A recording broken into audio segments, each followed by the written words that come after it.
Hello dear students, welcome again to my class. Today's topic is information table. আমার previous ক্লাসে আমি তোমাদের সাথে WH কোশ্চেন নিয়ে আলোচনা করেছিলাম। WH কোশ্চেন তোমাদের পঞ্চম শ্রেণীর জন্য যতটা সহজভাবে করা যায় আমি সেভাবে বোঝানোর চেষ্টা করেছি। আশা করি তোমরা বুঝতে পেরেছো। আজকে আমি তোমাদের 11 নং নিয়ে আলোচনা করব। 11 নংয়ে কি আছে? 11 নংয়ে আছে ইনফরমেশন টেবিল। আজকের ক্লাসটা খুব মনোযোগ সহকারে শুনবে এবং তোমরা আশা করছি বুঝতে পারবে। লুক বোর্ডের দিকে, এখানে আছে ফার্স্টে দেখো Nanuj high school college class 5 subject English, topic হচ্ছে ইনফরমেশন টেবিল, কোশ্চেন নং 11। এখানে প্রথমে দেখো কি লেখা আছে, হিয়ার ইজ আ শিডিউল। এখানে একটা তালিকা দেওয়া আছে অফ ডেইলি অ্যাক্টিভিটিস, প্রাত্যহিক কাজের যে অ্যাক্টিভিটি সেটা দেওয়া আছে। অফ এ গুড স্টুডেন্ট, একটি ভালো ছাত্রের, একজন ভালো ছাত্রের ডেইলি অ্যাক্টিভিটিস দেওয়া আছে। Write 5 sentences using the hours of the day when a good student does these activities. 5টি বাক্য তৈরি করো using the hours of the day. Hours of the day মানে হচ্ছে দিনের সময়গুলো বা ঘন্টাগুলো ব্যবহার করে 5টি লাইন লিখো যখন সেই ছেলেটি বিভিন্ন আওয়ারে এই কাজগুলো করে। অ্যাট ফার্স্ট এখানে দেখো লেখা আছে শিডিউল অফ দ্য আওয়ার্স। এখানে আওয়ার্স অফ দ্য ডে লেখা আছে 6 AM getting up from bed, 8 AM going to school, 1 PM returning home, 10 PM watching TV and 10:30 going to bed.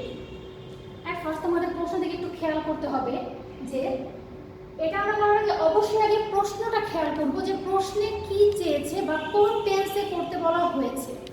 এখানে দেখো এখানে বলেছে here is a schedule of a daily activities of a good student. Write 5 sentences using the hours of the day when a good student does these activities. এখানে তোমরা একটু follow করো।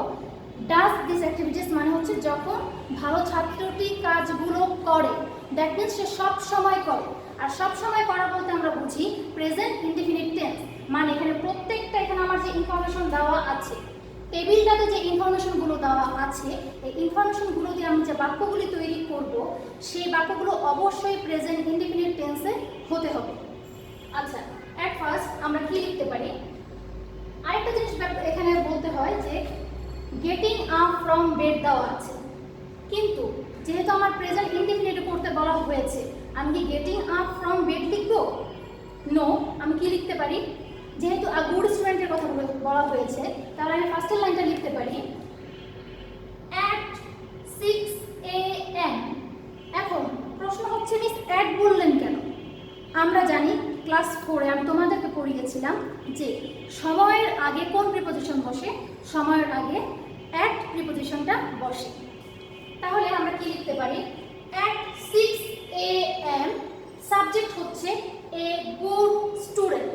তাহলে বলবো at 6 AM a good student gets up from bed, মানে ভালো ছেলেটি বা ভালো ছাত্রটি কখন ঘুম থেকে ওঠে? সকাল 6টায় ঘুম থেকে ওঠে। এরপর পরবর্তী আমরা একটু চেঞ্জ আনার জন্য এবার সময়টা আমরা শেষে বসাবো।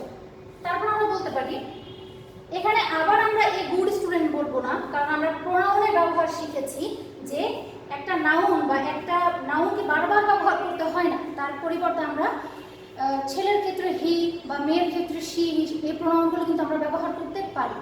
তাহলে এখন যেহেতু আমি এখানে আমি হি ব্যবহার করতে পারি, আমি হি দিয়ে তোমাদের করাচ্ছি, পরবর্তীতে আমি হি ব্যবহার করব। তাহলে আমি বলতে পারি হি গোজ টু স্কুল। এখানে আমার গোয়িংটা কিন্তু গোজ হয়ে গিয়েছে, কারণ এখানে কিন্তু আমার ডাস ছিল, মানে সেন্টেন্সগুলোকে আমি প্রেজেন্ট ইনডিফিনিট টেন্সে করতে হবে, তাহলে আমার ভার্বটা কিন্তু মূল ভার্বে থাকতে হবে। দ্যাটস ওয়াই এখানে কিন্তু গোটা গোজ। আর গোজ কেন? কারণ এই গুড স্টুডেন্ট হচ্ছে third person singular, not you and not me, that's why এখানে কি হবে? গোজ হবে। Number 3, he goes to school at 8 AM। এবার 3 নম্বর সারিতে দেখো কি লেখা আছে at 1 PM he returns home। এখানে আমি আবার রিটার্নস বলেছি, as যুক্ত করেছি কারণ এটা থার্ড পারসন সিঙ্গুলার, এই জন্য। তারপর he watches TV at 10 PM। Say TV দেখে, সব সময়ই দেখে, কখন? 10 মানে রাত 10টায়। তারপর এখানে আছে দেখো at 10:30 PM he goes to bed, মানে সে ঘুমানোর জন্য বিছানায় যায় কয়টার সময়? at 10:30 PM। এখানে দেখো উত্তরটা কিন্তু আমি লিখে রেখেছিলাম। A good student gets up from bed at 6 AM. At 8 AM he goes to school. He returns home at 1 PM. At 10 PM he watches TV. He goes to bed at 10 PM. এখানে একটু ভুল হয়েছে, এখানে কিন্তু 10:30 হবে। আমার এই টেবিলে যেই সময়টা উল্লেখ দেওয়া থাকবে এখানে কিন্তু সেই সময়টাই লিখতে হবে। ভুলটা তোমরা কারেকশন করে শিখবে। এবার চলো দ্বিতীয়টাতে যাই। ইনফরমেশন টেবিলগুলোতে আমার যে ইনফরমেশন থাকবে তার উপর ভিত্তি করে আমাকে করতে হবে। এখন ওখানে আমার আওয়ার্স অফ দ্য ডে মানে দিনের সময়গুলো উল্লেখ ছিল। এখন দেখি চলো আমার এইটাতে কি উল্লেখ আছে এবং কি নিয়ে আমাকে বাক্যগুলো তৈরি করতে হবে। এখানে দেখো লেখা আছে here is a schedule the leisure time activities of a student। এখানে একটি স্টুডেন্টের মানে হচ্ছে একজন ছাত্রের লেজার টাইম অ্যাক্টিভিটিস দেওয়া আছে, মানে অবসর সময়ে সে কি কি কাজ করে এই কাজগুলোর অ্যাক্টিভিটিসগুলো এখানে দেওয়া আছে। Write 5 sentences using the days of the week. Days of the week গুলো কি কি বলতো? Sunday, Monday, Tuesday, Wednesday, Thursday, Friday, এগুলো ব্যবহার করে 5টি বাক্য লিখতে হবে। কি সম্পর্কিত বাক্য লিখতে হবে? একটি স্টুডেন্ট বা একটি ছাত্র তার অবসর সময়ে কি কি কাজ করে সেগুলো সম্পর্কে। এখন আমরা জেনে নেই যে এখানে কি লেখা আছে। দেখো Saturday is the first day of the week. এখন তোমাদের মনে তোমরা প্রায় ক্লাসে প্রশ্ন করো মিস শনিবার তো সপ্তাহের প্রথম দিন হবে, কিন্তু না, অনেক সময় তোমরা খেয়াল করবে অনেক দেশে কিন্তু আমাদের দেশে আমরা Saturday first day of the week মানে আমাদের সপ্তাহের প্রথম দিন হচ্ছে শনিবার। অনেক দেশে আছে যে দেশে তোমার মানডে ফার্স্ট ডে। এই জন্য তোমাদেরকে অবশ্যই এই শেষের লাইনটা তোমাদের ফলো করতে হবে। এখানে কিন্তু অনেক সময় লেখা থাকে যে Monday is the first day of the week, Sunday is the first day of the week. এখন এখানে চেঞ্জের কারণে কিন্তু এখানে ডেগুলো সব চেঞ্জ হয়ে যাবে, এটা কিন্তু অবশ্যই খেয়াল রাখতে হবে। আচ্ছা, এখন আসো আমরা নিচে অ্যাক্টিভিটিতে আসি। এখানে ডেজ অফ দ্য উইক এখানে first, second, third, fifth, seventh লেখা আছে, কিন্তু কোন দিন কোন ডে এটা কিন্তু বলে দেওয়া হয়নি। তুমি এগুলো দেখে সেই ডেগুলো তুমি বসিয়ে দিবে। এট ফার্স্ট কি আছে দেখো, ফার্স্ট ডে কি এখানে উল্লেখ করা আছে স্যাটারডে। তাহলে আমি বলতে পারি যে on Saturday I work in my garden. আমি গার্ডেনিং করি, গার্ডেনিং মানে হচ্ছে বাগানে কাজ করা। সেখানে আমি বলতে পারি আমি ওয়ার্কটা আমি এটার সৌন্দর্যের জন্য আমি ওয়ার্কটা নিয়ে এসেছি। আরেকটা কথা এখানে নোট করো যে আমি এর আগে বলেছিলাম at 6 AM আর এখন আমি বললাম অন স্যাটারডে। কেন চেঞ্জ হলো? কারণ আমরা জানি দিনের আগে কোন প্রিপোজিশন বসে বলো তো? দিনের আগে অন প্রিপোজিশন বসে, ঠিক আছে? আচ্ছা, তাহলে আমি বলতে পারি on Saturday I work in my garden, মানে প্রথম লাইনটা আমি বাক্য তৈরি করে ফেললাম। দেন একটু চেঞ্জ আনার জন্য ফার্স্টে আমি ডেটা সামনে বসিয়েছি, তারপর চেঞ্জের জন্য আমি ডেটা কিন্তু পরে বসিয়েছি। দেখো পরে হচ্ছে প্লেইং গেমস। এখানে আমরা প্রথমে দেখো লেখা আছে যে লেজার টাইমে কাজ করে। লেজার টাইমে কাজ করে মানে হচ্ছে এটা কিন্তু সব সময় করে, এটাও আমরা ধরে নিতে পারি এটা কিন্তু প্রেজেন্ট ইনডিফিনিটে আছে। আচ্ছা, আর এটা বলছে গুড আ স্টুডেন্ট। এখন তুমিও তো স্টুডেন্ট, এই জন্য এখানে আমি আই দিয়ে করেছি, মানে তোমরা এটা কিন্তু নিজেকে ভেবে করতে পারো, তাই প্রত্যেকটাতে আই দিয়ে করেছি। দেন দেখো এখানে আছে আই প্লে গেমস। প্লেইংটা প্লে হয়ে গিয়েছে। I play games with my friends on second day. Second day মানে কোন ডে? স্যাটারডে যদি ফার্স্ট ডে হয়, সেকেন্ড ডে কোন ডে হওয়ার কথা বলো তো? সেকেন্ড ডে হবে সানডে। তাহলে বলতে পারি I play games with my friends on Sunday। এরপর আমি আবার আরেকটু চেঞ্জ করে দেখো, প্রথমে আমি ফার্স্টে লিখেছি, পরে আমি সেকেন্ডে লিখেছি আর শেষে লিখেছি। এখন আমি আবার সামনে নিয়ে আসছি, নাহলে একঘেয়েমি হয়ে যায়, ঠিক আছে? এখন দেখো থার্ড ডে কি বলতো? থার্ড ডে হচ্ছে মানডে। তাহলে আমি বলতে পারি on Monday I again work in my garden. আচ্ছা, ঠিক আছে, এখানে একটু ভুল হয়েছে। এখানে ওয়ার্ক ইন মাই গার্ডেন হবে না, এখানে হবে ওয়াচিং কার্টুনস অন টিভি। এখানে একটু ভুল হয়েছে। তাহলে এখানে আমরা বলবো on Monday I watch cartoon on TV. তারপর আছে ফিফথ ডে। স্যাটারডে যদি ফার্স্ট ডে হয় তাহলে Saturday, Sunday, Monday, Tuesday, Wednesday. Wednesday আমার কি হবে? Fifth day. তাহলে আমি বলতে পারি I play computer games on Wednesday. মানে আমি বলতে পারি যে আমি পঞ্চম দিনে হচ্ছে বুধবার বা ওয়েডনেসডে, এই দিন আমি কি করি? কম্পিউটার গেমস খেলি। তারপর এখানে দেখো আছে সেভেন্থ ডে। সেভেন্থ ডে মানে কোন ডে? এই হিসাবে সেভেন্থ ডে হচ্ছে ফ্রাইডে। আমি তাহলে বলতে পারি and the last day is Friday. Last day কি? ফ্রাইডে। যেহেতু সেভেন্থ ডে আর আমরা জানি একটি উইকে কয়টা দিন থাকে? 7 দিন।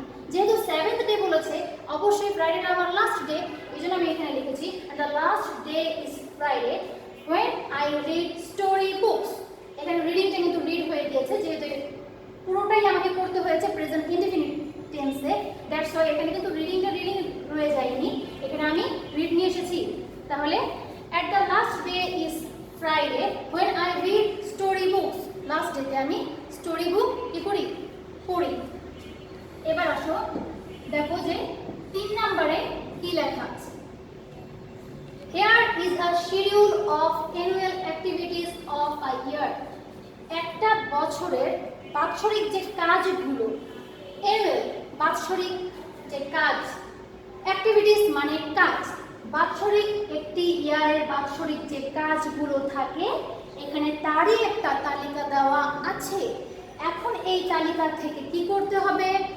Right 5 sentences by using the given instructions। এখানে ডিটেইলসে কিছু লেখা নেই, যেহেতু বছর ভরেই হয়, সারা বছর জুড়ে হয়, এটাও আমরা প্রেজেন্ট ইনডিফিনিট টেন্সে করব, যেহেতু প্রত্যেক বছর একই কাজগুলো বারবার হয়ে থাকে, যেগুলো সব সময়ই হয় আমরা জানি, সেগুলো আমাদের প্রেজেন্ট ইনডিফিনিট টেন্সে করতে হয়।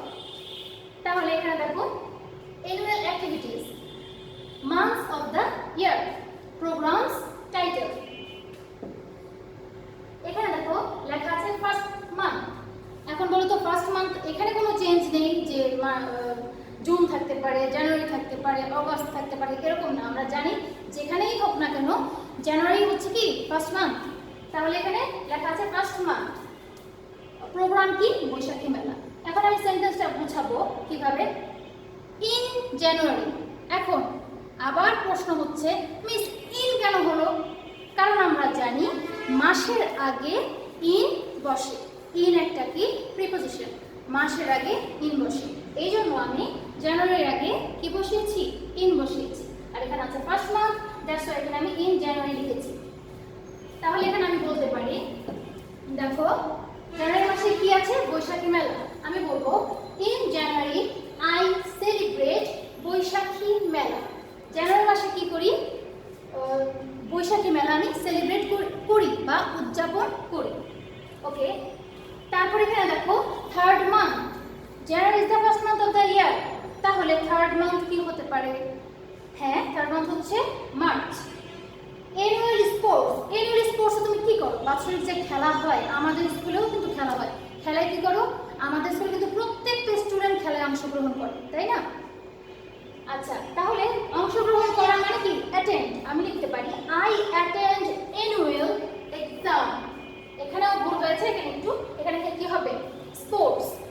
I attend annual sports in March. আমি মার্চে বাৎসরিক যে আমার খেলা হয় সেখানে আমি অংশগ্রহণ করি। এরপর আছে সিক্সথ মান্থ। সিক্সথ মান্থ মানে কি? তোমরা গুনে দেখো তো সিক্স মান্থ কি হয়? ইয়েস, সিক্স মান্থ হচ্ছে জুন। তাহলে আমি বলতে পারি in June I visit science fair. বিজ্ঞান মেলায় আমি অংশগ্রহণ করতেও পারি, যখন আমার বিদ্যালয় হবে তখন আমি অংশগ্রহণ করতেও পারি, কিন্তু আমি সেখানে দেখতেও যেতে পারি বিভিন্ন বিজ্ঞান মেলা। তা এখানে আমি ভিজিট দিয়েছি যে আমি দেখে আসি। তাহলে in June I visit science fair. June মাসে আমি কি করি? বিজ্ঞান মেলা পরিদর্শন করি বা দেখে আসি। এরপর আছে নাইন্থ মান্থ। নাইন্থ মান্থ কি হয় বলো তো? এটা একটু তোমাদের, যেহেতু তোমরা ছোট, তোমাদের কিন্তু একটু গণে বের করতে হয়। আমি তোমাদের বলে দিচ্ছি নাইন্থ মান্থ হচ্ছে সেপ্টেম্বর মাস। আচ্ছা, তাহলে সেপ্টেম্বর মাসে তুমি কি করো? Cultural competition.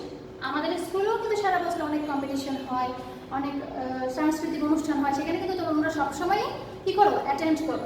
তাহলে এখানে আমি কি বলবো? কালচারাল প্রোগ্রামে তুমি কি কি করো? অ্যাটেন্ড করো। তাহলে in September I attend cultural competition, মানে কালচারাল প্রোগ্রামে তুমি কি করো? অ্যাটেন্ড করো, প্রতিযোগিতা অ্যাটেন্ড করো। যেমন ধরো আমাদের স্কুলে ড্রয়িং প্রতিযোগিতা হয়, আর তারপর গান, নাচ, আবৃত্তি, অনেক কিছু প্রতিযোগিতা হয়। তোমরা কিন্তু সবাই সবসময় অ্যাটেন্ড করে থাকো। তাহলে এগুলো কিন্তু তোমাদের রিলেটেড, তোমরা যা যা করো সেগুলোর সাথে কিন্তু রিলেটেড, তাই না? এরপর দেখো 11th মান্থ। 11th মান্থ এটা সব বের করার সহজ উপায় হচ্ছে একদম শেষের মাসটা কি বলতো? 12 নাম্বার যে মাসটা সেটা কি বলতো? সেটা হচ্ছে ডিসেম্বর। ঠিক ডিসেম্বরের আগে 11তম হবে, তাহলে 11th মান্থটা কি হবে বলতো? নভেম্বর। তাহলে আমি বলতে পারি আই অ্যাটেন্ড অ্যানুয়াল এক্সামিনেশন। আমি কি করি? আমাকে অবশ্যই অংশগ্রহণ করতে হবে, না হলে তো আমি পরের ক্লাসে প্রমোশন পাবো না, তাই না? আচ্ছা ঠিক আছে, তাহলে আমি কি বলবো? আই অ্যাটেন্ড অ্যানুয়াল এক্সাম অথবা এক্সামিনেশন, যে কোনো একটা বলতে পারো, ইন নভেম্বর, মানে নভেম্বর মাসে অ্যানুয়াল এক্সামে আমি অংশগ্রহণ করি। এখন আমি এই তিনটা সাধারণত তোমাদের থাকে যে সময় থাকে, দিনের নাম থাকে, প্লাস মাসের নাম থাকে। আমি তিনটা দিয়ে তোমাদেরকে দেখিয়ে দিয়েছি, এছাড়াও আরও বিভিন্ন রকম থাকে। তোমাদের একটা জিনিস অবশ্যই খেয়াল রাখতে হবে যে প্রশ্ন শুরুতে এই যে এখানে here is the schedule of annual activities of a year, write 5 sentences by using the given instructions। এখানে যে লেখা থাকে, এখানে কিন্তু মাঝে মাঝে লেখা থাকে when he did his activities। did মানে কি বলো তো? past। তখন যেহেতু আমার এখানে যদি past থাকে তাহলে আমাকে কি করতে হবে?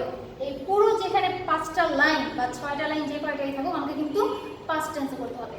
আবার যদি এখানে লেখা থাকে when he or she will do these activities, মানে will যখন থাকবে তখন will মানে কি বলতো? কারণ আমরা shall will দেখে আমরা কিন্তু বুঝতে পারি যে এটা কিন্তু আমার ফিউচারকে নির্দেশ করছে। আর যদি আমার shall will যদি আমার উল্লেখ থাকে তখন অবশ্যই আমাকে খেয়াল করে সেন্টেন্সগুলো ফিউচারে করতে হবে, ঠিক আছে? আর ফিউচারে shall will কোথায়, shall বসে কোথায়, will বসে, তোমাদের সাথে এর আগে অনেকবার আলোচনা করা হয়েছে, পরে তোমাদেরকে অনেকবার শিখিয়েছি। আশা করি তোমরা পারবে। আজকের ক্লাসটাও আমি তোমাদের যেন একদম সহজভাবে বোঝানো যায় সেভাবে করার চেষ্টা করেছি। তোমাদের স্কুলের যে সিলেক্টেড গ্রামার বইটা আছে সেখানে অনেকগুলো ইনফরমেশন টেবিল, অনেক ধরনের ইনফরমেশন টেবিল দেওয়া আছে, সেখান থেকে তোমরা কি করতে পারো? প্র্যাকটিস করতে পারো। আর আশা করি এইগুলো, এই তিনটা দেখার পর তোমরা কিন্তু সেগুলো করতে পারবে। তাহলে আশা থাকলেও তোমরা বাসায় প্রতিনিয়ত প্র্যাকটিস করবে এবং মিস যেভাবে বুঝিয়েছি একবার যদি তুমি দেখে বুঝতে না পারো, বারবার যদি তুমি ভিডিওটা দেখতে পারো, বারবার দেখে তোমার যেখানে যেখানে সমস্যা আছে একটু সলভ করে নেবে।